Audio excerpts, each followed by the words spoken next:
गन्ने की फसल में बहुत सारे खरपतवार होते हैं और उनको नियंत्रित करने के लिए बहुत सारे खरपतवारनाशी हर्बिसाइड्स आते हैं। लेकिन जो मोथा होता है, मोथा घास जो है जिसे हम साइप्रस कहते हैं, साइप्रस रोटेंडस है, उसका नियंत्रण करना बहुत मुश्किल होता है। ये नीचे अपनी गांठें बना लेता है, नट्स बनाता है और ये काफ़ी गहराई में नट्स चले जाते हैं और हम ऊपर से घास काट भी दें या निकाल दें हल्की से खुरपी से, तो ये नट्स फिर से नीचे से निकल आते हैं और इसकी पत्तियां नुकीली होती हैं, पतली होती हैं, ग्लेजी होती हैं, चिकनी होती हैं और उस कारण से हर्बिसाइड अपना असर कर भी नहीं पाता है। तो इसका नियंत्रण करना बड़ा मुश्किल काम होता है और इसको निकालने के लिए मैनुअल वीडिंग करनी पड़ती है। बैठ करके खुरपी से गहराई से या हो चला के पूरा इसके गहराई से नट्स निकालने पड़ते हैं, जो इसकी गांठें होती हैं, तभी इसका पूरा नियंत्रण हो पाता है। और जैसे ही पानी मिलता है, खाद मिलती है, इसकी ग्रोथ बहुत तेजी से होती है और ये पूरी जगह जमीन को घेर लेता है और उससे गन्ने की पैदावार पे काफी असर आता है। और इसको जो मैनुअल वीडिंग करने का खर्चा बहुत ज्यादा आ जाता है, जिससे खेती की लागत बढ़ जाती है। तो इसको नियंत्रित करने के लिए जो हर्बिसाइड है, जो शाकनाशी है, वो है हेलोसल्फ्यूरॉन मिथाइल। आज मैं इसी हर्बिसाइड पे बात करूंगा, हेलोसल्फ्यूरॉन मिथाइल। हम इसको कैसे प्रयोग करना है। ये जो खरपतवारनाशी है, ये बहुत अच्छा है गन्ने के लिए, सल्फ्यूरॉन मिथाइल। और ये सिर्फ गन्ना और मक्के के लिए है, जिसमें कि मोथा को नियंत्रण करता है। ये इस तरह से आता है, 75% WG वाटर डिस्पर्सिबल ग्रेन्यूल। छोटे छोटे दाने होते हैं जो पानी में डालते ही तुरंत घुल जाते हैं, तो WG का मतलब हुआ वाटर डिस्पर्सिबल ग्रेन्यूल। तो ये हेलोसल्फ्यूरॉन मिथाइल है और ये जो बाजार में आता है, ये आता है सेम्प्रा के नाम से। आप इसको बाजार में ढूंढेंगे, सेम्प्रा के नाम से है, धानुका कंपनी का है ये।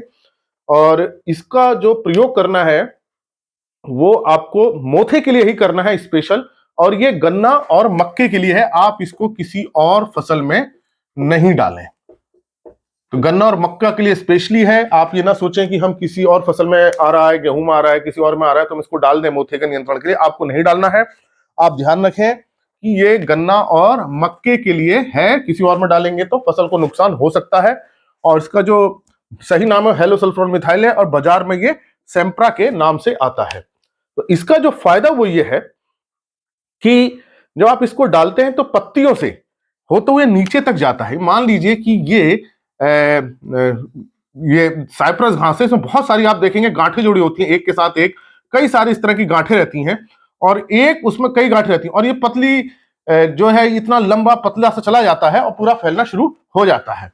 तो इसमें जब हम ऊपर से डालते हैं तो इसका फायदा ये होता है कि जब इसका स्प्रे किया जाता है इस मोथे के ऊपर, तो ये नीचे तक आ जाता है, गांठों में चला जाता है। तो ये इसकी सबसे अच्छी खास बात है।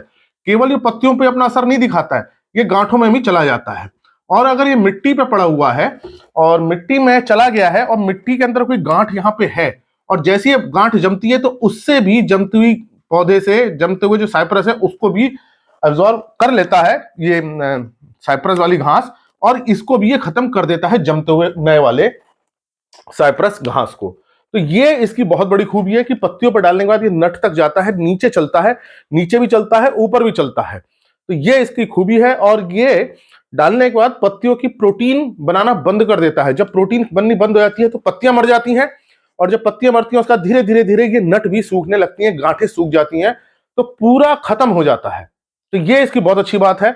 दूसरा, जो जमीन में रह जाता है ये एक्टिव रहता है। जमीन में पड़े रहने के बाद जमीन में चला गया है, छिड़का है हमने इसके ऊपर, कुछ यहां जमीन पर पड़ा है, तो जो नई गांठ जमती है साइप्रस की वो भी इसका अवशोषण कर लेती है, वो भी खत्म हो जाती है। तो जो बाद में जमते हैं मोथा, वो भी मोथा खत्म हो जाता है। तो जो मोथा उगा हुआ है उसको तो खत्म करता ही करता है, बाद में जो उगते जो अंकुरित होते हैं उनको भी खत्म कर देता है। तो ये तो मैंने इसको बताया इसका काम करने का तरीका। ये जड़ को भी पूरा खत्म कर देता है। सबसे अच्छी बात यह है, जो दूसरे हर्बिसाइड होते हैं केवल पत्तियों को खत्म करते हैं, जड़ को खत्म नहीं करते, लेकिन ये जो हर्बिसाइड है हेलोसल्फ्यूरॉन मिथाइल, ये पूरा पत्ती के साथ जड़ को भी, नट को भी खत्म कर देता है। नट बिल्कुल सूख जाते हैं, ड्राई हो जाते हैं, उसका मोथा नहीं निकलता है। तो ये मैंने आपको बताया कैसे ये काम करता है और जड़ों को भी पूरा खत्म करता है, गांठ बिल्कुल खत्म हो जाती है। अब इसकी अगर मात्रा की बात करें तो इसकी मात्रा होती है 36 ग्राम प्रति एकड़। अगर हम इसको हेक्टर में देखें तो 90 ग्राम प्रति हेक्टर होती है, लेकिन 36 ग्राम प्रति एकड़ इसकी मात्रा प्रयोग की जाती है। और पानी जो है वो आपको देखना पड़ेगा, सिर्फ मोथा तो छोटा ही रहता है, तो जनरली इसको 150 लीटर पानी 1 एकड़ में पर्याप्त हो जाता है। तो 150 लीटर पानी 1 एकड़ में पर्याप्त है। थोड़ा सा बढ़ा भी सकते हैं पानी, ऐसा नहीं है, आप 160 170 कर सकते हैं, लेकिन जो रहती है मात्रा सही रहती है 150 लीटर पानी। तो आजकल जो हर्बिसाइड आ रहे हैं उनमें पानी की जरूरत कम पड़ती है। तो ये इसकी मात्रा मैंने आपको बताई 36 ग्राम प्रति एकड़ है। पानी 150 लीटर प्रति एकड़ पे है, तो 375 380 390 प्रति हेक्टर तक इसका पानी लगता है। ये बहुत अच्छा काम करता है। और जब मोथा निकल आए, मोथे में 2-4 पत्ती आने लगे, बड़ा होने लगे, तुरंत इसका आप छिड़काव कर दीजिए। और ये मिट्टी में जाने के बाद मिट्टी पे भी इसका असर बहुत दिनों तक रहता है। ये सबसे अच्छी बात है इसकी कि मिट्टी में काफी दिनों तक एक्टिव रहता है, और ये केवल मोथे को ही नुकसान पहुंचाता है, फसल को नुकसान नहीं पहुंचाता। तो इसमें गन्ना और मक्के की फसल दोनों ही सुरक्षित रहती हैं। तो खासतौर से अगर ये गन्ने का फसल में बहुत बड़ी समस्या आती है मोथे को निकालने की, उसमें कई पानी लगाने पड़ते हैं, लंबी फसल होती है, अंकुरण उसका धीरे धीरे होता है, चौड़ा रहती है, 2-2.5 फुट पे तो गन्ना रहता है, कहीं कहीं 3 फुट पे भी गन्ना बोया जाता है। तो वहां मोथे को निकलने की बहुत जगह रहती है, खाद भी भरपूर डाली जाती है गन्ने में, और पानी भी लगातार मिलता रहता है। तो मोथा की समस्या बहुत ज्यादा है। तो गन्ने में आपको मोथे का नियंत्रण करना है, तो ये हर्बिसाइड बहुत अच्छा हर्बिसाइड है, आप इसको प्रयोग कीजिए और गन्ने पे इसका कोई असर नहीं होता है। तो इसकी 2-3 खास बातें फिर से मैं आपको बता देता हूं। पत्तियों के साथ साथ इसकी जड़ों को भी सुखा देता है, लेकिन इसका असर आपको तुरंत देखने को नहीं मिलेगा। कुछ हर्बिसाइड होते हैं उनका असर 2 या 3 दिन बाद नजर आता है, इसका असर आपको 1 हफ्ते बाद से नजर आना शुरू होगा कि 1 हफ्ते बाद इसकी पत्तियां धीरे धीरे पीली पड़नी शुरू होती हैं। ऐसा नहीं है कि आपने डाला, आप सोच रहे हैं दूसरे तीसरे दिन से इसको हमें असर दिख जाए, ऐसा नहीं होता है, क्योंकि ये धीरे धीरे असर करता है। और 2 से 4 हफ्ते के अंदर अंदर ये नीचे जाके इनकी गांठों को भी सुखा देता है। तो थोड़ा सा आपको ध्यान रखना पड़ेगा समय का। 8-10 दिन बाद पत्तियां पीली पड़ेंगी, और फिर 2-3 हफ्ते बाद और लगभग 1 महीने में तो ये सारी जड़ें खत्म कर देता है। तो शुरू में पत्तियों को रोक देगा, फिर जड़ों को मारेगा। थोड़ा सा धैर्य रखें, ऐसा नहीं होगा कि आज हमने हर्बिसाइड डाला दूसरे तीसरे दिन हम उसको रिजल्ट्स मिलने शुरू हो जाएंगे, ऐसा नहीं होता है। आप सोचेंगे 1 हफ्ता हो गया, पत्तियां पीली नहीं हो रही, अपना असर नहीं दिखा रहा, ऐसा नहीं है, वो बिल्कुल असर दिखाएगा।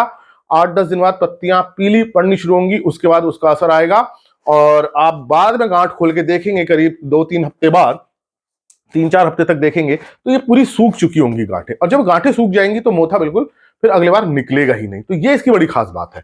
दूसरा, जो मिट्टी में रह जाता है वो जो बाद में निकलते हैं 20-25 दिन बाद, उसको भी खत्म कर देता है। ये इसकी और अच्छी बात है कि उसमें जो खड़ा हुआ मोथा तो है ही, उसको तो खत्म कर ही रहा है, बाद में जो मोथा के जो गांठें नीचे पड़ी हैं जो बाद में जमती हैं 20-25 दिन बाद, उसको भी खत्म कर देता है। तो बहुत अच्छा है ये, आप इसका प्रयोग कर सकते हैं, फसल के लिए बिल्कुल सेफ है। और जो मोथा को निकालने के लिए जो श्रम शक्ति की आवश्यकता पड़ती है वो आपको इतनी जरूरत नहीं पड़ेगी। इस हर्बिसाइड से ये मोथा बिल्कुल खत्म हो जाएगा।